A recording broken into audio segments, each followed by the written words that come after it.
Welcome to this narrated PowerPoint on Comprehension, Instruction, and Strategies.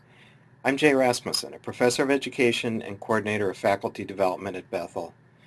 This PowerPoint will be used to present some basic content information that will be developed more fully during our face-to-face session.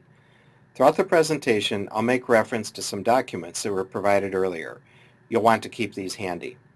I also suggest that you take notes during the presentation and then come prepared to engage with the material on a deeper level when we're together.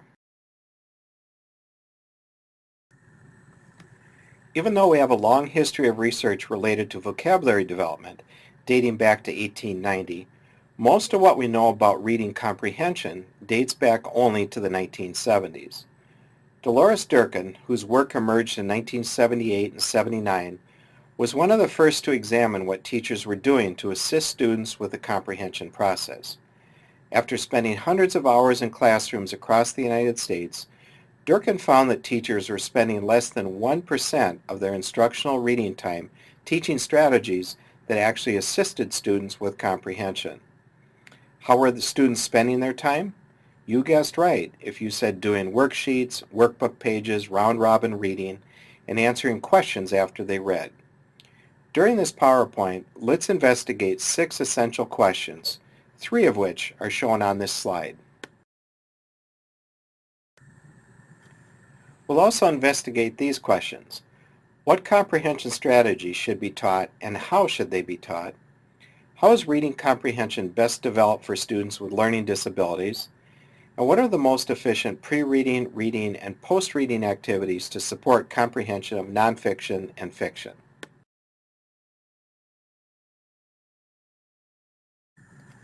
In terms of what we mean by reading comprehension, I'll again note that until the late 70s, little attention was paid to reading comprehension. One of the reasons for this is that we often assume that if a child could decode reasonably well, that they were a reader. What we didn't know was that many children could be skilled decoders, what I call word callers, and they had no idea what they were reading. If you asked them to tell you what they just read, you'd often be met with blank stares. Another reason for the limited focus on comprehension was that no one could really define what it even was. In the late 1990s, several good definitions came out. I'm going to argue that if we combine these 2 definitions, we'd have a solid working definition of what we mean by reading comprehension. Several key words stand out in each definition. I've underlined them. Reading comprehension is the ability to adequately recognize words, then construct meaning from the written text. Comprehension is also the ability to incorporate new information from the reading passage with the student's previously existing knowledge. Let's look at our second question. What factors influence reading comprehension? What we're finding out is that the amount a student comprehends when he or she reads is dependent on 3 things: reader factors, text factors, and teacher factors. At this point, I'd like you to stop this presentation and make a list of reader, text, and teacher factors that impact your understanding of any text that you read. You'll be sharing your list when we meet face-to-face. When we do meet, we'll also be completing an activity that I call Jabberwocky.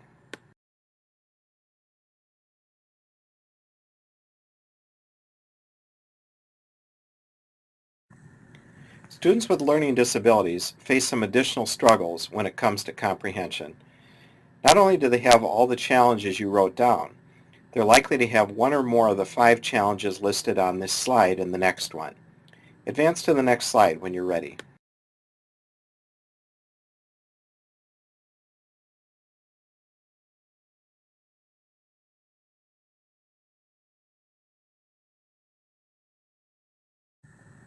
Advance to the next slide when you're ready.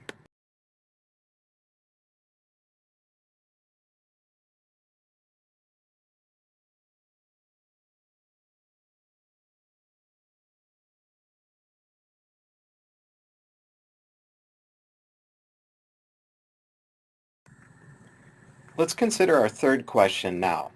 What are the basic principles of comprehension instruction? What we're finding is that if we can get students to pay attention as they read, they'll comprehend better. Now, this may sound simple, but it flies in the face of human nature. The normal tendency when text becomes difficult is to just read words and not deal with understanding, shifting down cognitively. What good readers do when text becomes difficult is that they vigorously attack the text. We need to work hard at things that are not understood. Comprehension is as much physical as it is cognitive. Brain imaging studies have shown that a skilled reader's brain operates differently than a poor reader's brain. I'll pause now to give you about 10 seconds to think about what differences you see between these two brains. Hopefully you noticed that the attention paid to text was higher for the skilled reader than the poor reader.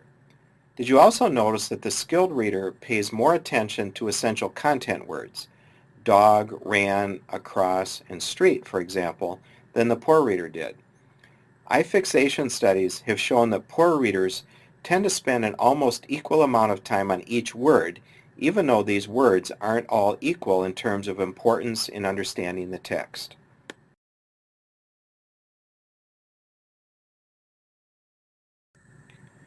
When there's an active pencil in hand, something good will happen.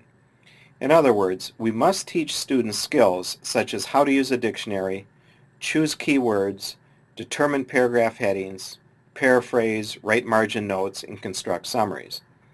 There's also a strong link between comprehension and the chance to talk about text. This is something we've known for years, but it's not happening in classrooms. For example, a recent shadow study in which the investigators followed single students through a typical day found that the average 8th grader only spends 50 seconds a day talking about actual text they read. When it comes to having kids talk about text, it's recommended to set up partner and small group discussions to maximize the time each student can speak. The benefits of students talking about text have been well documented for both expository and narrative text. We've also found that it's what teachers do before and during reading that will aid in comprehension. We'll look at some specific pre-reading and reading activities in the near future.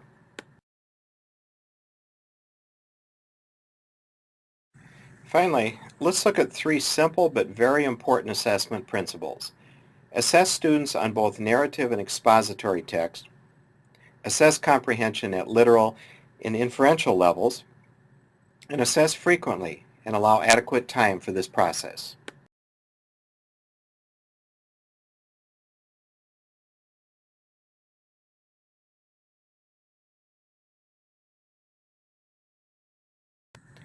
We're going to focus now on 5 strategies that can be taught to children and youth to help them better comprehend text. Are these the 5 that you thought would be on the list? Let me give you a little background information about the 5. These come from work by Dole, Duffy, Roller, and Pearson in 1991 when they completed a meta-analysis that involved looking at over 20 years of comprehension research. The only strategies that made the top 5 list are those that appeared in multiple studies the researchers examined. Since 1991, other researchers have confirmed the value of teaching these 5. Let's look at comprehension monitoring first. When we think about comprehension monitoring, it means being metacognitive, thinking about one's own thinking, and recognizing when text isn't being understood and then doing something to correct the problem. Doing these things are called repair or fix-it strategies. On this slide and in your documents, you have a bookmark that students can use to remind themselves of things they can do if they don't understand a paragraph or page of text that they've read. Determining importance is the second strategy. We found that skilled readers have the ability to differentiate important from unimportant information. Poor readers often don't have this ability. I've often wondered why determining importance is so difficult for students, and I've concluded that we as teachers may sometimes be the culprit. What I mean by this is by the time a child completes school, they will have had teachers sending mixed messages about what's important to remember from text. For some teachers, reading is about trivial pursuit, and for some, it's about getting the main idea. Students are really confused about what is important because of the mixed messages we often send. That said, one of the most important things a teacher can do is to help students determine importance through a focus on main idea instruction. In your documents, you have a sample main idea organizer. Summarizing information, the most important of comprehension strategies according to most experts, requires that a reader sift through much text and determine important information and then synthesize those ideas. When you think about Bloom's taxonomy, you see three categories at play when one summarizes: making analysis, evaluation, and synthesis. Because of this complexity, summarization is very difficult and developmental in nature. It's heartening to know that summarization can be taught, and the ability will improve comprehension. Simple organizers such as a summary wheel in your documents can be used. In the next slide, let's look at another way this can be taught.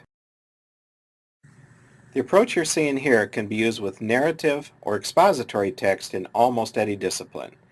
It's important to note that these 5 comprehension strategies should be used in all disciplines, not just reading or English classes.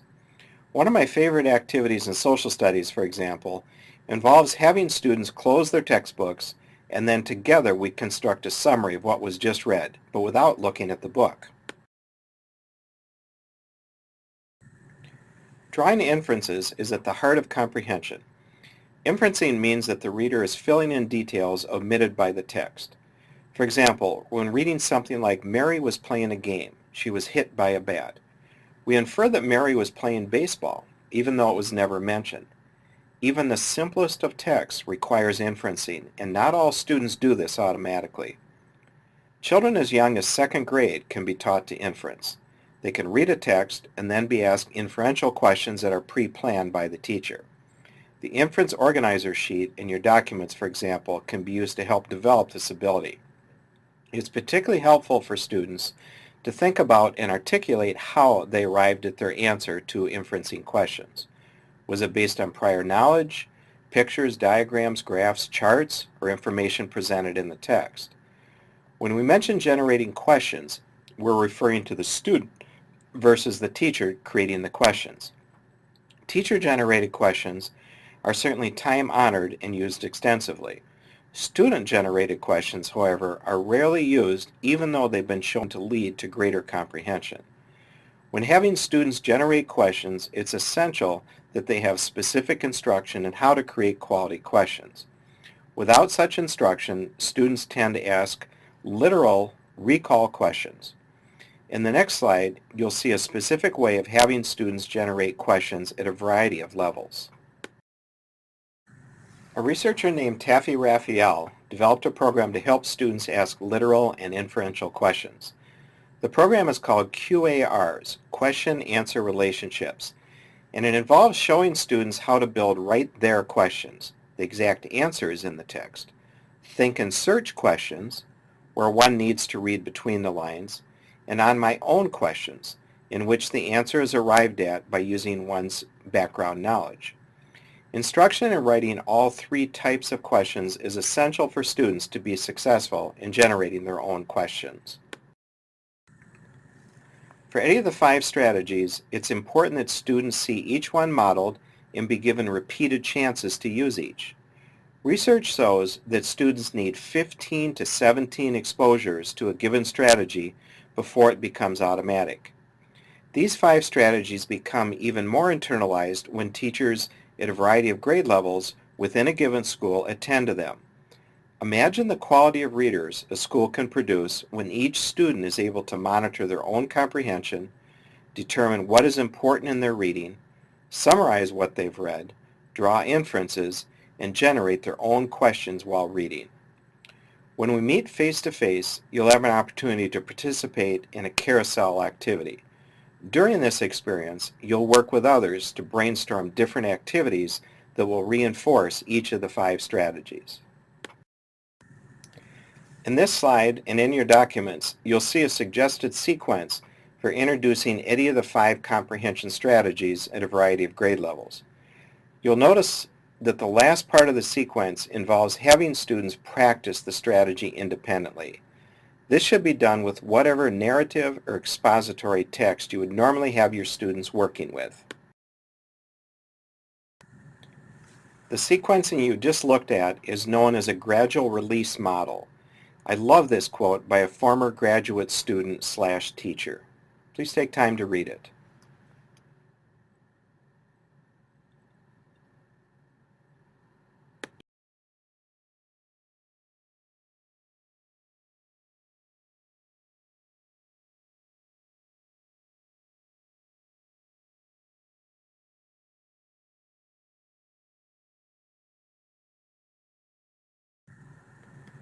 Through the years, we've learned some helpful information about how comprehension strategies should be taught. I'd like you to review the next 3 slides and note which of the 13 points you'd most like to remember. These same points, by the way, are in your document and called the basic principles of providing strategy instruction. We'll spend a little time in discussion about these when we meet face-to-face. Please progress through this slide and the next 2 slides at your own pace.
Please take a look at this quote, and then I'll add one thought.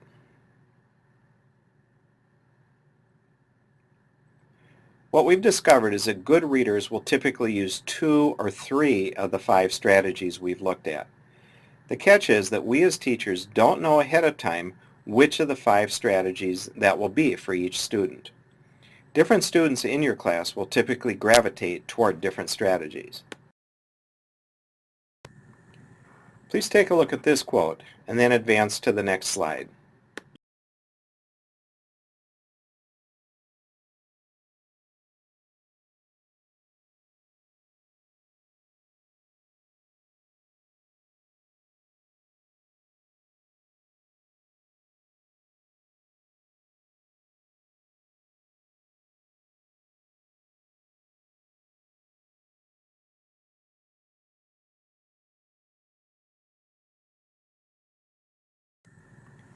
As mentioned before, there are a few additional strategies that can be helpful for students. Although I don't recommend teaching each of these 15 to 17 times, I do feel they may be appropriate when dealing with certain types of text. For example, students with very limited background knowledge of certain aspects of science, health, social studies will certainly profit from the time you spend helping them build necessary background knowledge.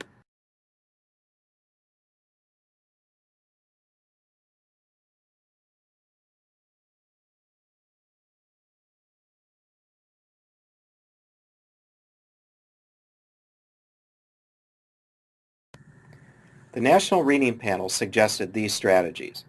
My only criticism of the list, however, is that a number of these strike me as activities or tools versus actual strategies. Numbers 2, 3, 4, and 6 strike me this way.